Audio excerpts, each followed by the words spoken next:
Welcome to our nightly stories. Tonight's stories are The Old Sultan, The Coal, The Straw, and The Bean. A shepherd had a faithful dog called Sultan, who was grown very old and had lost all his teeth.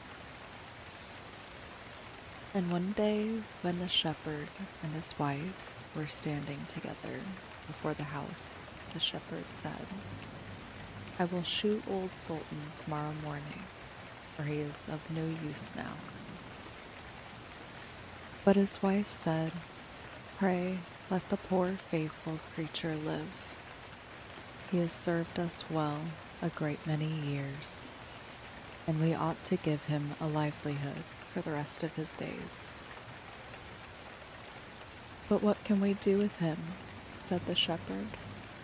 "He has not a tooth in his head, and the thieves don't care for him at all. To be sure, he has served us, but then he did it to earn his livelihood. Tomorrow shall be his last day, depend upon it." Poor Sultan, who was lying close by them, heard all that the shepherd and his wife said to one another, and was very frightened to think tomorrow would be his last day. So in the evening he went to his good friend the wolf, who lived in the wood, and told him all his sorrows, and how his master meant to kill him in the morning. "Make yourself easy," said the wolf. "I will give you some good advice.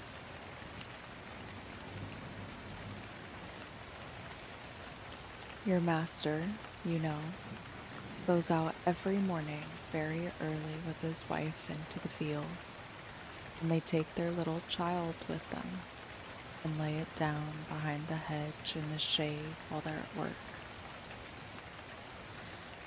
Now do you lie down close by the child and pretend to be watching it, and I will come out of the wood and run away with it.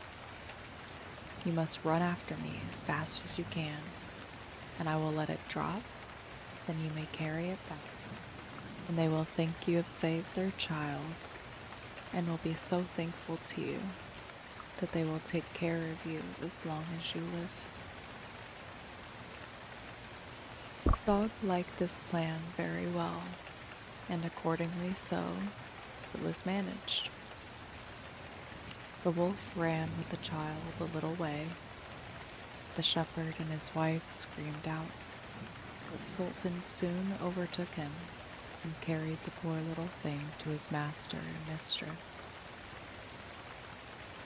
Then the shepherd patted him on the head and said, "Old Sultan has saved our child from the wolf, and therefore he shall live and be well taken care of, and have plenty of food to eat. Wife, go home and give him a good dinner, and let him have my old cushion to sleep on as long as he lives." So from this time forward, Sultan had all that he could wish for. Soon afterwards the wolf came and wished him joy, and said, "Now, my good fellow, you must tell no tales, but turn your head the other way when I want to taste one of the old shepherd's fine fat sheep." "No," said the Sultan, "I will be true to my master." However, the wolf thought he was in joke, and came one night to get a dainty morsel.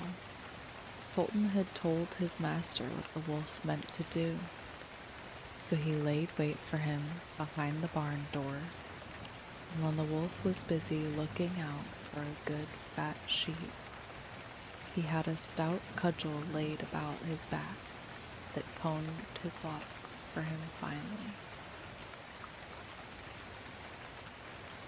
Then the wolf was very angry and called Sultan an old rogue, and swore he would have his revenge. So the next morning, the wolf sent the boar to challenge Sultan to come into the wood to fight the matter. Now Sultan had nobody he could ask to be his second, but the shepherd's old three-legged cat.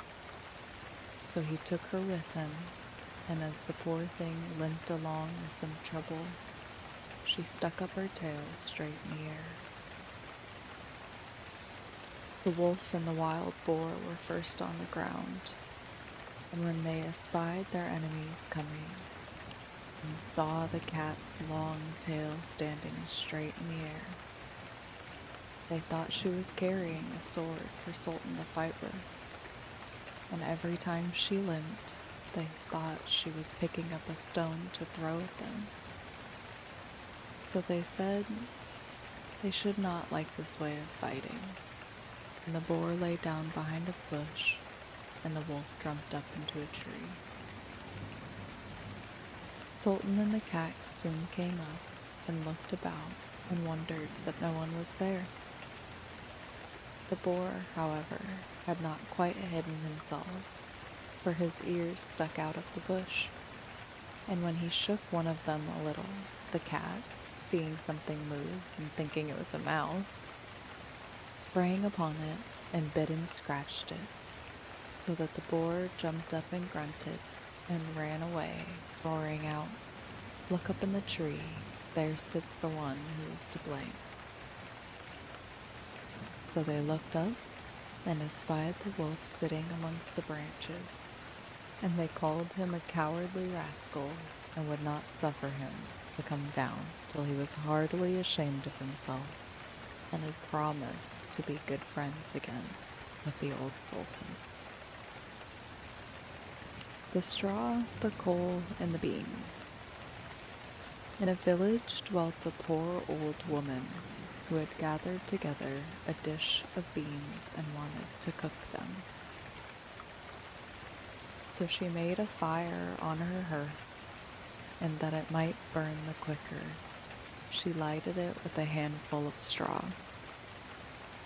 When she was emptying the beans into the pan, one dropped without her observing it, and lay on the ground beside a straw, and soon afterwards a burning coal from the fire leapt down to the two.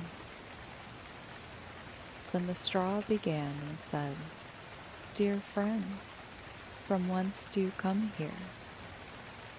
The coal replied, "I fortunately sprang out of the fire, and if I had not escaped by sheer force, my death would have been certain.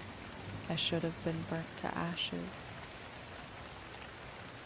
The bean said, "I too have escaped with a whole skin, but if the old woman had got me into the pan, I should have been made into broth without any mercy, like my comrades." "And would a better fate have fallen to my lot?" said the straw. "The old woman has destroyed all my brethren in fire and smoke. She seized 60 of them at once and took their lives. I luckily slipped through her fingers."